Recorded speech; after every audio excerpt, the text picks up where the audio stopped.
नमस्कार, मैं हूं आपके साथ आस्था कौशिक और आप देख रहे हैं महाबहस। महाबहस की हम शुरुआत करेंगे, लेकिन सबसे पहले दिखाते हैं आपको आज का पॉलिटिकल पंच। इस विषय को लेकर किसने क्या कहा, कैसे एक दूसरे पर निशाना साधा।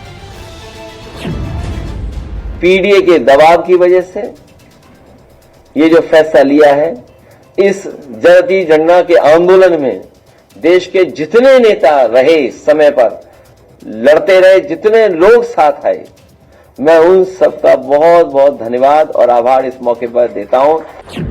केवल और केवल एक व्यक्ति ही इसका श्रेय पाने के अधिकारी हैं, वो भारत के प्रधानमंत्री माननीय श्री नरेंद्र मोदी जी। गरीबों के मसीहा, पिछड़ों के मसीहा, दलितों के मसीहा, आदिवासियों के मसीहा, जो सबका साथ सबका विकास करने वाले, जिन्होंने ऐसी मिसाइल छोड़ दी है जिसके कारण से श्री राहुल गांधी, श्री अखिलेश यादव, श्री तेजस्वी यादव, ये सब चारों खाने चित्त हो गए। इनको आज रात में नींद नहीं आई होगी। अखिलेश जी बार बार खुश हो रहे हैं कि ये पीडीए की जीत है। पीडीए की जीत क्या जीत मानते हैं? नेताजी लगातार यूपीए की सरकारों में मंत्री रहे, यूपीए की सरकारों में समर्थन उनका रहा, लेकिन अगर वो हितैषी थे ओबीसी के, अगर वो हितैषी थे जातिगत जनगणना के, तो क्यों नहीं करा पाए? समाजवादी पार्टी की सरकार उत्तर प्रदेश में भी रही, अगर चाहते तो कास्ट सेंसस करा सकते थे, कभी नहीं कराई। यूपीए में वो सहयोगी रहे। यूपीए की सरकार ने, कांग्रेस की सरकार ने सबसे लंबे समय तक 6 दशक तक इस देश पे राज किया, कभी भी कास्ट सेंसस देश में नहीं कराई। कांग्रेस ने भी जातीय गणना नहीं कराई और आज भाजपा से, जब भाजपा की सरकार है तो कांग्रेस के लोग भी मांग कर रहे हैं। वही हाल हमें भाजपा का भी दिखाई पड़ रहा है। इनकी सरकार तो 14 से है, आज इसमें क्या चल रहा है? 24-25 चल रहा है। 14 से आज 25 चल रहा है, यानी 11 साल हो गया। चलो देर से ही सही, अगर ये जनगणना करा रहे हैं इसके लिए इनका स्वागत है। कायराना हमला कर ये समझता है कि हमारी बड़ी जीत है, तो एक बात मन से समझ लीजिए, ये नरेंद्र मोदी सरकार है, किसी को बख्शा नहीं जाएगा, किसी को बख्शा नहीं। इस देश की इंच इंच भूमि पर से आतंकवाद को मूल समेत उखाड़ने का हमारा संकल्प है। आपके बारे में जो महामहिम राज्यपाल ने कहा 100% सही है। आपने कुछ बातें ऐसी कही हैं जो चुनौती से जुड़ी हुई हैं। चुनौती से पलायन करना, चुनौती के प्रति उदासीन रवैया रखना, चुनौती के प्रति निष्क्रिय होना कायरता की निशानी है। कायरता का कोई भी अंश उत्तर प्रदेश के मुख्यमंत्री में नहीं है। इसमें कोई मेडिकल जांच की आवश्यकता नहीं है। अगर किसी का नाम लो तो कोई सुनता नहीं है, लेकिन ओम प्रकाश राजभर का खाली नाम ले लो तो चर्चा में आ जाएंगे। जैसे किसी को भूत सताता है तो हनुमान चालीसा पढ़ते हैं, उसी तरह इस समय किसी को राजनीति का तकलीफ होता है, सताता है, राजनीति सताती है, तो वो ओम प्रकाश चालीसा पढ़ते हैं। तो पॉलिटिकल पंच में आपने देखा कि किस पार्टी के किस नेता ने इस विषय को लेकर एक दूसरे पर क्या कहा। और इस बीच आपको बता दें कि उत्तराखंड में तेजी से बदलती डेमोग्राफी पर आरोपों पर जो बहस का दौर शुरू हुआ है वो अब बढ़ता जा रहा है। नैनीताल में नाबालिग से रेप में उस्मान नाम का आरोपी होना और खटीमा में मुश्ताक का सुनील बनकर पूजा से शादी और फिर सर काटकर उसकी हत्या कर देना हंगामे, गुस्से और विरोध की वजह बन चुका है। नैनीताल में आज जोरदार हंगामा दिखा। बीजेपी ने आरोप लगाया कि एक विशेष समुदाय देवभूमि को टारगेट कर रहा है, तो कांग्रेस ने कहा कि अपराध को धर्म से नहीं जोड़ना चाहिए। अब सवाल यह कि उत्तराखंड में डेमोग्राफी चेंज, क्या लव जिहादी ट्रेंड? आज इसी पर हम महाबहस करेंगे, लेकिन उससे पहले आपको बता दें महाबहस में हमारे साथ जो गेस्ट पैनल जुड़ रहा है, सुरेश जोशी जी हमारे साथ हैं, बीजेपी प्रवक्ता, सूर्यकांत धस्माना जी जुड़ गए हैं, कांग्रेस के स्पोक्स पर्सन, फजील अहमद साहब हमारे साथ जुड़ गए हैं, मुस्लिम स्कॉलर, डॉक्टर वीके बहुगुणा है, एक्सपर्ट डेमोग्राफी, स्वामी आनंद स्वरूप महाराज जी भी हमारे साथ हैं। आप सभी मेहमानों का बहुत बहुत स्वागत है।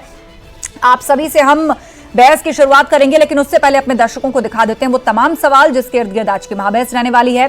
सवाल यह कि भाईजान से इश्क, मौत का 100% रिस्क। एक और मामला उत्तराखंड से सामने आया। एक मुस्लिम युवक ने हिंदू नाम रख के लड़की से शादी की, उसका सर काटा, टुकड़े किए और उसके बाद उसको फेंक दिया। सवाल यह कि नैनीताल में नाबालिग से रेप, भड़का गुस्सा। एक 65 साल से ज्यादा उम्र के बूढ़े ने एक 12 साल की लड़की के साथ यह दुष्कर्म किया, जिसके बाद लोगों ने गुस्से में प्रदर्शन किया। उत्तराखंड में डेमोग्राफी चेंज, लव जिहादी ट्रेंड, अब यह सवाल बीजेपी उठा रही है। और अब सीधे रुख कर लेते हैं बहस का। सबसे पहले हमारे साथ सुरेश जोशी जी हैं, बीजेपी प्रवक्ता, उन्हीं से सवाल करते हैं। सुरेश जोशी जी, कांग्रेस पार्टी हमेशा से कहती है कि अपराधी का धर्म मत देखिए, उसका अपराध देखिए और उसके बाद उससे निपटिए, लेकिन डेमोग्राफी चेंज लगातार आप इस बात को पॉइंट आउट कर रहे हैं। और जो हाल ही में 2 मामले उत्तराखंड से सामने आए, एक सीधा सीधा लव जिहाद से जुड़ता हुआ और दूसरा दुष्कर्म से जुड़ता हुआ, दोनों में आरोपी मुसलमान हैं। देखिए, पहली बात तो मैं आपको ये बताऊं, डेमोग्राफिक चेंज की जो बात है हम बहुत लंबे समय से कर रहे हैं। वो इसलिए कर रहे हैं कि जो देवभूमि के स्वरूप को बिगाड़ने के लिए मैं कह सकता हूं कि एक तरह से षड्यंत्र हो रहा है, और उस षड्यंत्र हो रहा है, उस षड्यंत्र का अगर पर्दाफाश सरकार कर रही है और सरकार के लोग उनको सजा दिला रहे हैं, तो उसको राजनीतिक विषय नहीं बनाना चाहिए। वो राजनीति का विषय नहीं है, क्योंकि जिस तरह से प्रकरण आ रहे हैं, जिस तरह से मामले आ रहे हैं, अगर वो विशेष किसी जाति से, विशेष किसी समुदाय से जुड़े होंगे, तो वो तो आप भी दिखा रहे हैं ना। कोई भारतीय जनता पार्टी थोड़ा उसको कोई बना करके दिखा रही है। भाई, जो चीज वास्तविकता है, सुरेश जी, फिर और भी पूर्व में कई हत्याकांड हुए हैं, फिर उनका आंकड़ा गिनवाया जाने लगता है कि देखिए यहाँ तो आपने अपराधी का धर्म नहीं देखा, यहाँ भी तो जघन्य हत्या से जुड़ा मामला है, यहाँ भी तो मर्डर मिस्ट्री है। नहीं, देखिए, पहली बात तो ये है कि जिस विषय पर आज हम चर्चा कर रहे हैं, जो 2 विषय आपने आज छेड़े हैं, ये दोनों विषय, चाहे खटीमा का विषय है, चाहे नैनीताल का विषय है, ये ऐसे जघन्य अपराध हैं दोनों। और जघन्य अपराध करने वाले कौन लोग हैं, वो तो आपके सामने ही दिख रहा ना साफ साफ। तो उसमें राजनीति क्यों हो रही है? देखो, चाहे वो कांग्रेस पार्टी हो, चाहे कोई दूसरी पार्टी हो, उन्होंने तो ये कहना चाहिए कि भाई जिस व्यक्ति ने अपराध किया है उसको कड़ी से कड़ी सजा मिलनी चाहिए। और जो इस तरह के विषय यहाँ पर आ रहे हैं, अभी मैं उस विषय को नहीं छूंगा कि उत्तराखंड के अंदर आपने देखा कि भाई 450 लगभग यहाँ पर को जो है 450 के आसपास के जो है इनके कब्रगाह जो थे, जो वहां पर को मिले हैं, एक में भी कुछ ही नहीं मिला। तो आपने जो कि जमीनों को कब्जा करने के लिए इस तरह से चीजें बना दी। अभी हमने मदरसों को देखा किस तरह से मदरसे हमने वो किए। तो ये विषय जो आ रहा है आज, सूर्यकांत धस्माना जी हमारे साथ कांग्रेस के प्रवक्ता जुड़ गए हैं। सूर्यकांत जी, आपने सुना, चाहे अवैध मजारों का मामला हो, हल्द्वानी की हुई घटना हो, या फिर आप हाल ही में देखिए खटीमा और नैनीताल के अंदर क्या हुआ। अब दलील यह है कि एक एक करके तमाम वाकये उठाइए कि किस धर्म के थे लोग, और उसके बाद उत्तराखंड के डेमोग्राफी को लेकर आप सुन ही रहे हैं लोग किस तरह की बातें करते हैं, और बीजेपी यूसीसी भी लेकर आई है उत्तराखंड के अंदर। तो अब मौजूदा मामलों के बाद एक तरीके से क्या अब भी झुटलाया जा सकता है कि लव जिहाद जो है वो केवल एक नैरेटिव भर है? आस्था, 2 बातें हैं। पहली बात तो मैं आपको ये बताना चाहता हूं, उत्तराखंड राज्य को बने हुए 25 साल हो गए, और इन 25 सालों में 15 साल भारतीय जनता पार्टी का राज इस राज्य में है। पहली अंतरिम सरकार, उसके बाद दूसरी निर्वाचित सरकार, उसके बाद चौथी और 5वीं निर्वाचित सरकार भारतीय जनता पार्टी की है। 25 सालों में 15 साल इनका शासन है। राज्य के अंदर अगर अवैध तरीके से कोई आ रहा है, अवैध तरीके से कोई गतिविधि कर रहा है, तो कांग्रेस की जितनी जिम्मेदारी है उससे ज्यादा जिम्मेदारी भारतीय जनता पार्टी की है, पहली बात। दूसरी बात, डेमोग्राफिक चेंज वालों से मैं ये कहना चाहता हूं, आप डेमोग्राफिक चेंज की बात कर रहे हैं और उसको सीधा, जो सबसे पहले मैं आपको बता दूं कि अपराधियों के मामले में और अपराध के मामले में कांग्रेस का स्पष्ट ये कहना है, अपराधी कोई भी हो उसके खिलाफ सख्त से सख्त कार्रवाई करने की जिम्मेदारी नहीं। 10 सेकंड नहीं, आप पहले डेमोग्राफिक बात कर रहे हैं और आप नहीं, मैं दोबारा लौटूंगी, एक बार सब लोग अपनी बात बताना चाहता हूं, जो नैनीताल में जो घटना हुई है उस अपराधी को पूरी ताकत के साथ सजा देनी चाहिए। वो किसी धर्म का हो, किसी जाति का हो, हमको कोई लेना देना नहीं है उससे। इसी प्रकार से नानकमत्ता में जो घटना हुई है उसकी हम कड़ी निंदा करते हैं, उसमें जो शामिल है उसको पूरी ताकत से सजा मिलनी चाहिए। लेकिन डेमोग्राफिक में चेंज की बात करने वालों से कहना चाहता हूं, ये अंकिता भंडारी के मामले में, पुलकित आर्य ने का मामले में कौन सी डेमोग्राफी चेंज हुई है? ये मुकेश बोरा जो एक नाबालिग के साथ रेप में जिनको जेल हुई है, वो कौन से सल्ट में। चलिए आगे बढ़ेंगे, कुछ और मेहमानों की भी राय जानेंगे। सूर्यकांत जी मैं लौटूंगी, मुझे पता है सुरेश जी आप इस पर जवाब देना चाहते हैं, 10 सेकंड आप इस पर जवाब दीजिए, बाकी के 3 मेहमानों का फिर मैं रुक करूंगी। सुरेश जी, ये सारे कौन लोग हैं, कौन लोग हैं सारे, कौन सी डेमोग्राफी चेंज हुई है? ठीक है मुकेश सूर्यकांत जी उनकी बात सुन लीजिए, ऑडियो कटेगा। कांग्रेस उसको सल्ट में भटकाने का और प्रयास चंपावत करती है, में कौन उसको लोग हैं? तुष्टीकरण की तरफ ये ले जाना आदित्य चाहती है, उसको सैनी, वोट बैंक की आदित्य तरफ ले सैनी जाना जो चाहती है। आपका लेकिन आपका एक बात पदाधिकारी नहीं, सूर्यकांत जी एक बार बात आप सुन लीजिए अपराध उनकी, की बात दोनों कर का रहे ऑडियो हैं, कटेगा। आप उसको अपराध को डेमोग्राफिक चेंज, बोलिए सुरेश जी। मेरी बात आप समझ लीजिए ना, डेमोग्राफिक ठीक है मैं फिर लौटूंगी ना, एक बार सूर्यकांत जी बाकी लोग भी तो अपनी बात रख लेना पहले। बोलिए सुरेश जी। आस्था जी मैं ये कह रहा हूं कि जो कांग्रेस के प्रवक्ता महोदय कह रहे हैं कि साहब उसको वो भटकाने का प्रयास कर रहे हैं, भाई इस तरह से भटका करके जो इन्होंने पूरा देश भटकाया, आज ये प्रदेश को भी भटकाना चाह रहे हैं। जो बहस जिस मुद्दे को हो रही है टू द पॉइंट बताना चाहिए कि जो लोग अपराध कर रहे हैं वो अपराधी हैं, ये भाजपा भी मानती है। लेकिन अपराधी और डेमोग्राफिक चेंज दोनों अलग अलग विषय हैं भाई, विषय दोनों अलग अलग है। मैंने जैसे कहा डेमोग्राफिक चेंज में बात करवाइए ना, आप कहां डेमोग्राफिक चेंज की बात कर रहे हैं? क्यों बनाए से आप उस्मान की बात पीछे क्या उद्देश्य था? जो अवैध मदरसे चल रहे थे उसके पीछे क्या उद्देश्य था? जो परसों 3 दिन पहले देहरादून के अंदर जो है कि देहरादून हॉस्पिटल के पास की मजार तोड़ी गई, क्यों उसको तोड़ी गई? ये सारे जो विषय आ रहे हैं ये अवैध निर्माण को लेकर के चलिए बहुत सारे आप लोगों के पास विषय हैं और आप लोग उस पर बात रखना चाहते हैं, लेकिन फिलहाल मैं दोनों से दरखास्त करूंगी कि कुछ सेकंड आप लोग रुक जाएं, हमारे बीच में 3 मेहमान और भी हैं। फाजिल अहमद जी हमारे बीच में, Muslim scholar. Suryakant ji I will get back to you, please hold for some time. Fazil Ahmad ji सीधा सवाल यह कि दोनों घटनाएं आपके सामने हैं। एक मुस्लिम युवक हिंदू नाम रख के एक लड़की से शादी करता है, सर काट देता है, टुकड़े टुकड़े कर देता है। दूसरी तरफ एक 70 साल से ऊपर का बुजुर्ग है, वो भी मुसलमान बताया जा रहा है, एक 12 साल की लड़की के साथ वो दुष्कर्म करता है। दोनों ही मामलों के बाद जबरदस्त उबाल है। अब डेमोग्राफिक चेंज पर भी बात हो रही है और यह भी कहा जा रहा है कि आप लव जिहाद को कब तक झुठलाते रहेंगे? आस्था जी देखिए, उत्तराखंड के अंदर कट्टरपंथियों की एक प्रयोगशाला बन गई है उत्तराखंड स्टेट, जबकि वहां भाजपा की सरकार है। इनको भाजपा की सरकार, अपनी सरकार में भी इनको कानून पे भरोसा नहीं, ये पुलिस पे भरोसा नहीं करते। पुलिस बेकार हो चुकी है देश की, उत्तराखंड की तो खास करके। लगातार जब भी कोई घटना होती है उत्तर प्रदेश और दिल्ली से लोग जब बुला लिए जाते हैं और हंगामा। अब 20 दुकानों को तोड़ दिया गया, एक मुसलमान को बहुत बुरी तरह मारा गया, उनका क्या कसूर था भाई? 20 दुकानों को आपने तोड़ दिया, उनका क्या कसूर था? इस तरह की जो नकारात्मक ये लोग काम कर रहे हैं। और डेमोग्राफी की बात आस्था जी कह रहे हैं, हम लोग इस्लामाबाद पे तिरंगा फहराने की तैयारी में है। 30 करोड़ मुसलमान पड़ जाएंगे पाकिस्तान पर, हमारा तिरंगा फहर जाएगा तो उनको कैसे बर्दाश्त करेंगे? ये तो आप देश को कमजोर करने की बात कर रहे हैं ना। 30 करोड़ हम लोग इस्लामाबाद पे तिरंगा फहराने की तैयारी कर रहे हैं और 30 करोड़ मुसलमान अगर भारत में आ जाएंगे, भारत हमारा पाकिस्तान पे कब्जा करके भारत में मिला लेगा, उसको कैसे बर्दाश्त करेंगे आप? वो तो सब मुसलमान ही है। आप क्या हाइपोथेटिकली बात कर रहे हैं? कब्जा हो भी गया तो वहां के लोग जरूरी थोड़ी है कि फिलहाल जो एक्चुअल लाइन ऑफ कंट्रोल है इस पार शिफ्ट हो जाएंगे। उनके पास अपनी भूमि है ना, बस वो भूमि जैसे अखंड भारत का नक्शा है, वो भूमि जो है वो भारत के नक्शे की थोड़ी शेप चेंज हो जाएगी, वो हमारे में आ जाएगी। हाइपोथेटिकली जो सवाल आपने उठाया मैं उसका उसी तरह जवाब दे रही हूँ। बहरहाल सुरेश जी, ये हाइपोथेटिकल हो गया। आपको पाकिस्तान नहीं, आप कैसी बात कर रहे हैं कि अगर इस्लामाबाद पे कब्जा हो गया तो पाकिस्तानी हिंदुस्तान के अंदर आ जाएंगे? क्यों उनके पास लैंड नहीं है क्या? भारत की सरहद ही तो बदलेगी। अभी इस तरह से होकर जाती है, अब थोड़ा उस तरह से होकर जाएगी। अखंड भारत का मैप देखा है ना आपने, वहां से रेफरेंस मिल सकता है आपको। ठीक है सुरेश जी बोलिए। पुलिस पर भरोसा नहीं है, अपनी सरकार पे भरोसा नहीं है। पूछा सवाल मैंने आपसे लव जिहाद पर और आप पहुंच गए पाकिस्तान की सरहद और सारे मुसलमान शिफ्ट होकर हिंदुस्तान। आप ऐसे लोग कंफ्यूजन क्रिएट करते हैं। तिरंगा फहरे हर हाल में, ये तो बहुत अच्छा विचार है आपका, बहुत सबको सुन के बड़ी खुशी होगी, सबको सुकून पहुंच रहा होगा। हर चीज का जिस तरह से हमारे देश के सीने पर छलनी किया है पाकिस्तान ने, हमको हर हाल में तिरंगा सा इस्लामाबाद पे फहरना है। नहीं देखिए, नहीं फहरा पाएगी तो ये नाकाम भी है सरकार की। बात है, लेकिन अब देश के अंदर जो इस तरह से अगर आप मुसलमानों से कत्ल की जा रही है लड़कियां, उस पर बोलिए ना आप। सुरेश जी बोलिए। पहली बात तो आस्था जी प्लीज सुनने दीजिए। पहली बात यह है कि जो आप कह रहे हैं कि आप इस्लामाबाद में झंडा नहीं फहरा पाएंगे, हम इस्लामाबाद में भी झंडा फहराने की कुव्वत रखते हैं।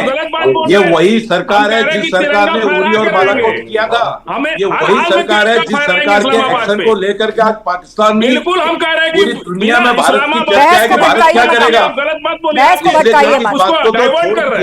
डोमेस्टिक मुद्दा है, इसको आप उधर मत ले जाइए, वो सेना देख रही है बॉर्डर पर। ठीक है, हमारे बीच में इस वक्त एक और मेहमान है स्वामी आनंद स्वरूप महाराज जी, उन्हीं से टिप्पणी लेते हैं। आप दोनों शांत हो जाइए। स्वामी आनंद स्वरूप महाराज जी, आप देख रहे हैं लव जिहाद पर सवाल आता है तो एकदम से जो है वो पूरे विषय का नैरेटिव बदलने की कोशिश होती है। आप मानते हैं कि बार बार हो रहे केसेस के बाद, हाँ ये भी सच है कि हर जगह ये एंगल नहीं हो सकता, लेकिन जहां जहां होता है उसके बावजूद इस कॉन्सेप्ट को खारिज किया जाता है। मुझे IBN 7 से भी शिकायत है कि हिंदू धर्म का नंबर सबसे बाद में आया। आपने सबसे पहले भाजपा को उठाया, फिर कांग्रेस को उठाया, और फिर इस्लाम को उठाया, फिर एक्सपर्ट को उठाया, फिर हमको उठाया। नहीं, फिर देखिए महाराज जी क्या होता है ना, फिर ये आरोप लगते हैं कि आपने हमारी बात नहीं सुनी, मसला हमारा, आपने हमारी बात नहीं सुनी। तो मैंने कहा ठीक है, एक बार सबकी बात सुन लेते हैं। आपको सबको करेक्ट करने के लिए मौका दिया गया, आप सबसे सीनियर है ना इसमें, ठीक है, तो सबको आप आईना मैं आप ही के प्रश्न का उत्तर दे रहा हूँ कि आपने कहा नैनीताल में उस मुसलमान की गलती क्या थी। मैं कहता हूं कि मुर्शिदाबाद में उस हिंदू की गलती क्या थी जिसको आपके इस्लाम के लोगों ने मार दिया। और ये गलतियां ऐसे नहीं उठती हैं, गलतियां जब आदमी में आक्रोश पैदा होता है तो वो देखता है कि कौन सी विचारधारा इसके लिए जिम्मेदार है, कौन सी विचारधारा ये कह रही है कि कत्लो गारत करो। ये बात आज डेमोक्रेसी पे हो रही है। कांग्रेस के प्रवक्ता कह रहे थे, देखो मैं तो उस पर आक्रोश नहीं, मैं तो विषय बार बार उठाता रहा हूँ। उत्तराखंड में एकमात्र व्यक्ति हूँ जो कहता रहा हूँ कि हरिद्वार धर्म भूमि है। अब सुन लो महाराज, सुन लीजिए, स्वामी आनंद स्वरूप जी को भी सुनिए, बोलिए, सुन लीजिए मेरी बात। मैं आपको धैर्य से सुन रहा था, आप भी सुनने की आदत डालो भैया। तुरंत दंगा, आप यहाँ भी दंगा करने लगे, यहाँ दंगा मत करिए, यहाँ दंगा मत करिए।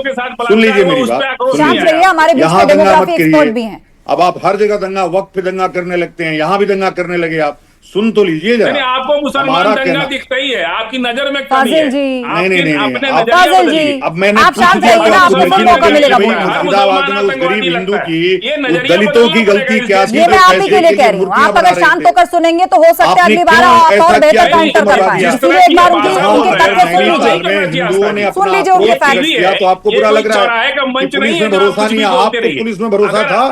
आपको समय मिलेगा काउंटर करने का ना फाजिल जी, एक बार बात सुन लीजिए, आप और बेहतर तरीके से काउंटर कर पाए। आपने की मदद हो रही है यहाँ पर, और डिबेट का डेकोरम भी खराब होता है। आप लोग पैनलिस्ट हैं, रोजाना बैठते हैं। घर को नहीं बचाओगे तो तुम्हारा ये जितने भी रोहिंग्या मुसलमान, और आप जान लीजिए पूरे उत्तराखंड में लश्कर-ए तोयबा, बोको हराम, कोई ऐसी संस्था नहीं है जिसके कार्यालय नहीं है और जिसके आतंकवादी उत्तराखंड में नहीं है। ठीक है स्वामी आनंद स्वरूप जी, कठिन बीतने हमारे बीच में डेमोग्राफिक एक्सपर्ट भी हैं, उनकी भी टिप्पणी लेना बहुत इंपॉर्टेंट है। डॉक्टर वी के बहुगुणा जी हमारे साथ है। डॉक्टर वी के बहुगुणा जी, ये जो डेमोग्राफिक चेंज उत्तराखंड का है, ये भी एक तरीके से पॉलिटिकल मुद्दा ज्यादा बन जाता है। आप चुनाव में देखिए, जब बीजेपी इसकी बात करती तो कांग्रेस कहती है सब वोट बैंक के लिए हो रहा है, बीजेपी कहती है कि देखिए इतने बड़े दंगे हुए, ऐसे केसेस आपको नजर नहीं आते, आप वोट बैंक के लिए कर रहे हैं। लेकिन कुल मिलाकर वहां की वास्तविक स्थिति क्या है? ऐसा है, देखिए मैं तो पिछले 4-5 साल से इस स्थिति पे नजर बनाए रखा हूं। मैं प्रशासनिक सेवा से आकर के मैं जानता हूं कि कहां पे क्या चीज गलत हो रही है। और उत्तराखंड, जिस तरह से उत्तराखंड बना था, इसका हिल स्टेट का कॉन्सेप्ट तो लगभग समाप्त होता चला जा रहा है। मैंने एक रिपोर्ट जो है का मुद्दा उठाया था इलेक्शन कमीशन से कि उत्तराखंड और पंजाब में कुछ इलाकों में जो है, जो वोटर लिस्ट है पिछले 10 साल में 2011 से 21 तक जो है बहुत ज्यादा बढ़ी है, 34% बढ़ी है। और बहुत सारे ऐसे अभी जो मुद्दे आ रहे हैं, जो ये लव जिहाद की बात हो रही है, इस तरह के मुद्दे हो रहे हैं। इससे तो ये जरूर ये इतना तो इंडिकेशन ये है कि कुछ ना कुछ जो है उत्तराखंड की जो अस्मिता है उस पर खतरा तो हो ही रहा है। चाहे आप कुछ भी कहें, उसको प्रशासनिक और लॉ एंड ऑर्डर की दृष्टि से देखना चाहिए। और कैसे हमारे उत्तराखंड की जो डेमोग्राफी हो रही है, चेंज हो रही है, उसकी सत्यता जानने के लिए प्रशासन को जो है आगे आना ही पड़ेगा। अब इस तरह से जो बातें हो रही हैं, ये दोनों तरफ से, एक तरफ से ये होता है कि भाई यहाँ के लोग सुनियोजित ढंग से जो है डेमोग्राफी चेंज कर रहे हैं। और अभी मैंने एक मुद्दा उठाया था, फॉरेस्ट डिपार्टमेंट से मैंने ये कहा था कि भाई इतने रिलीजियस स्ट्रक्चर क्यों बनने हैं जंगलों में, ये फॉरेस्ट वाले क्या कर रहे हैं वहां पे? तो इस तरह से, और बहुत सी मज़ारों को खोदा गया तो कुछ नहीं निकला, अंदर बिल्कुल खाली लैंड था। नहीं, हाँ, तो जो वही मैं कह रहा हूं कि इस तरह की जो घटनाएं हो रही हैं, जैसे अब ये तो हर दिन मैं जो है एक ने कुछ न कुछ पढ़ता रहता हूं, आज एक लव जिहाद हो गया, कल लव जिहाद हो गया। ये तो हिंदू और मुस्लिम समुदाय को ये देखना पड़ेगा कि भाई ऐसे जो सीमा हैदर भी बोल दीजिए थोड़ा आरोप लग रहे हैं, आरोप क्यों लग रहे हैं इस तरह के आरोप, और क्यों इस तरह की घटनाएं जो है उत्तराखंड में ज्यादा हो रही हैं। मैं इसको हिंदू मुस्लिम तरीके से नहीं देखता हूँ, मैं इसको उत्तराखंड की अस्मिता की रक्षा से देख रहा हूँ। सूर्यकांत धस्माना जी, ठीक है बाबा जी, सूर्यकांत चेंज धस्माना हो रही है, डेमोग्राफी चेंज हो रही है, इसका एक्सपर्ट्स भी कह रहे हैं कि डेमोग्राफी चेंज हो रही है और इसको झुटलाया नहीं जा सकता मौजूदा दौर में। यही तो मैं कह रहा हूँ। आप इसको गैर राजनीतिक ढंग से देखिए। मेरा सभी राजनीतिक 25 साल में 15 साल इस राज्य में भारतीय जनता पार्टी की सरकार है, 8 साल से कंटिन्यूटी में भारतीय जनता पार्टी की सरकार है। नंबर 2 बात, इस राज्य में जब भी लॉ एंड ऑर्डर फेल होता है, देखिए पूरी तरह से राज्य में महिलाओं के खिलाफ हिंसा हो रही है, इस पर आप बात करिए। पूरे प्रदेश के अंदर सबसे बड़े अफसोस की बात यह है कि भारतीय जनता पार्टी के पदाधिकारी उसमें शामिल हैं। आपको वो अंकिता भंडारी से बड़ा केस क्या मिलेगा? वो कौन से डेमोग्राफिक चेंज की ओर इशारा कर रहा है? अंकिता भंडारी का लेकिन केस, मौजूदा मुद्दा जो सामने आया है सूर्यकांत जी, आप बताइए वो लव जिहाद है कि नहीं है, क्या उसको झुटलाया जा सकता है? आप अरे भाई, मैं अपराध को अपराध की दृष्टि से देखता हूँ। ये लव जिहाद वगैरह की वोकैबुलरी नहीं, कोई शख्स अपनी नाम और पहचान बदलकर किसी लड़की से शादी करता है, उसके बाद उसका सर काट के टुकड़े कर देता है। मुझे बोलने आप नहीं कहेंगे कि ये टारगेटेड है? धर्म बदलने की क्या जरूरत थी? आप जितने नेता है, अरे भैया, धर्म बदल के जो कर रहा है उसको सजा दो, उसके अंदर कानून में प्रावधान है। अगर कोई भी व्यक्ति अपना नाम बदल करके, धर्म बदल करके, पहचान बदल करके अगर किसी प्रकार का अपराध कर रहा है, उसको सजा दीजिए। आपकी पुलिस आप पूरे प्रदेश के अंदर लोगों को बिल्कुल फ्री कर देंगे। अरे भाई, आप बात समझ ही नहीं है। नैनीताल में इतनी देर तमाशा चलता रहा, कहाँ कमिश्नर गए, कहाँ आके डीएम चले गए, कहाँ? सूर्य जी जवाब दीजिए। सूर्यकांत जी, एक सेकंड रुक जाइए। सूर्यकांत जी को चुप तो कराइए, 10 सेकंड रुकिए। सूर्यकांत जी खत्म करिए जल्दी। मैं ये कह रहा हूं कि मेरी 10 सेकंड आपको मेरी बात सुननी पड़ेगी। मैं ये आपसे कहना चाहता हूं कि एक आदमी अगर किसी भी धर्म का अगर कोई गलती कर रहा है, उसको पकड़ करके जेल में डालिए, फांसी दीजिए, लेकिन आप उसके बहाने में, उसकी आड़ में पूरे शहर के अंदर आप हमले कर देंगे शुरू, पूरे शहर के अंदर आप तमाशा करना शुरू कर देंगे। पूरे आप इंतजार मत करिए, वो चुप होंगे, आपको अपनी बात रखनी होगी। चार धाम यात्रा कोशिश कर रही हूँ कि वो खामोश हो जाए। दूसरे पैनल जैसे सवाल आपने पूछा है उनकी बात भी आने दीजिए उनकी बात। बोलिए सुरेश जी। दुनिया का पर्यटक आ रहा है, मैं ऑर्डर मैनेज नहीं कराना चाहती किसी का भी पीसीआर से। पूरे नैनीताल खुद की जिम्मेदारी से आप लोग काम करिए। पूरे प्रदेश के अंदर आप वातावरण, जब किसी विषय पर चर्चा होती है और उस विषय को निपटाने की बात होती है, तो कांग्रेस हमेशा उसको भटकाव की स्थिति में रह जाती है। अगर इस प्रदेश के अंदर डेमोग्राफी चेंज की बात हो रही है और इस प्रदेश के स्वरूप को बचाने की बात हो रही है, तो वहां पर जो है कि कांग्रेस उसको भटकाने की बात कर रही है। देखिए, किसी भी कीमत पर पुष्कर सिंह धामी जी की सरकार इस प्रदेश की जो देवभूमि है उसके स्वरूप को नहीं बदलने देगी। कांग्रेस चाहे कितनी भी छाती पीट ले, लेकिन जो वास्तविकता है वो सामने आ रही है। हमने कहा कि भाई आपके इतनी मजारें हमने जो जंगलनुमा बनाई थी वो कहां से आ गई? आपके अवैध मदरसे कहां से आ गए? सरकार क्या कर रही है? अब आपने जो मुस्लिम लॉ एक्ट बनाए देश में बैठ करके वो क्यों बने? आज आप संविधान की दुहाई दे रहे हो, आपने देश के अंदर ऐसे ऐसे नियम और कानून बना दिए एक वर्ग के लिए। आप वो लोग हो जो ये कह रहे थे कि इस देश के अंदर पहला अधिकार मुसलमानों का है, और यही बात आप देवभूमि में भी कह रहे हो, और आज आप पीठ और छाती की कह रहे हो 34% लोग जो मुसलमान हो गए। फजील अहमद जी बात रखेंगे अब अपनी। फजील अहमद जी बोलिए, 20 सेकंड। आस्था, अगर हिंदू का भी गला काटे तो ये भी बड़े अपमान की बात है। सरकारों को शर्म से डूबना चाहिए। मुसलमान, ये मामला लव जिहाद का है कि नहीं है? इसको खारिज करेंगे कि नहीं करेंगे आप? कौन सा लव जिहाद? हिंदू मुसलमान में अपराध को भी डाल देते हैं। लव जिहाद शुरू कर दिया। हमारे धर्म गुरु जी को आ गया, एक मुस्लिम शख्स ने हिंदू नाम रख के एक लड़की को प्रेम जाल में फंसाया, उससे शादी की, उसका सर काट दिया, उसके टुकड़े कर दिए। ये घटना टारगेटेड है कि नहीं है? देखिए, मतलब 3 BHU की लड़कियों का बलात्कार हुआ तो किसी को गुस्सा नहीं? इसका जवाब ये नहीं हो सकता फजील अहमद जी, हमारी इस घटना का जवाब ये नहीं हो सकता। यहाँ उस 4 पर आप लोग सवाल बैठे हैं। उठाएंगे उठाइए, लेकिन इस घटना का जवाब वो घटना नहीं हो सकती। अभी इससे स्कोर सेटल करने की कोशिश मत करिए। दर्ज हुआ है, आपको पुलिस पर भरोसा नहीं, आपको अपनी ही सरकार पर भरोसा नहीं। ठीक है, आप लास्ट कमेंट स्वामी आनंद स्वरूप जी। भाई हमको सरकार स्वामी पर आनंद भी स्वरूप जी भरोसा है, बोलिए। पुलिस पर भी भरोसा है। आप जो है जिन लोगों को, जिन जिहादियों को आप खड़ा करना चाहते हो, हमको उन पर भरोसा नहीं है, उनको हमने जेल के अंदर डालना है। आप गलत बोल रहे हैं। जो लोग डेमोग्राफी चेंज कर रहे हैं, जो प्रदेश का वातावरण खराब कर रहे हैं, उन पे भरोसा नहीं है, पुलिस उनको जेल चलिए, डालना कुल मिलाकर इस पर चाहती सियासी है। बहस शुरू हो गई है, लेकिन दो जाने गए हैं। एक तरफ एक लड़की का सर काट दिया, उसके टुकड़े टुकड़े कर दिए, दूसरी तरफ एक 12 साल की उम्र है नाबालिग बच्ची, जिसके साथ 70 साल के बुजुर्ग अधेड़ ने दुष्कर्म किया। दोनों ही केसेस में जो आरोपी हैं वो मुसलमान हैं और उसे लेकर अभिभावकों ने, वहां की जनता ने प्रदर्शन किया है, सड़क पर आकर प्रोटेस्ट किया है और बदलती डेमोग्राफी पर सरकार को एक बार फिर से जगाने की कोशिश की। आप सभी पैनलिस्ट का धन्यवाद चर्चा में आने के लिए।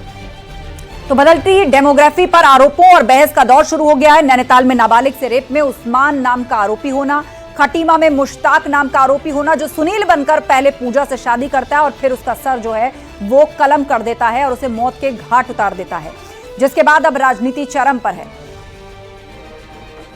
वक्त एक ब्रेक का है, जल्द लौटेंगे।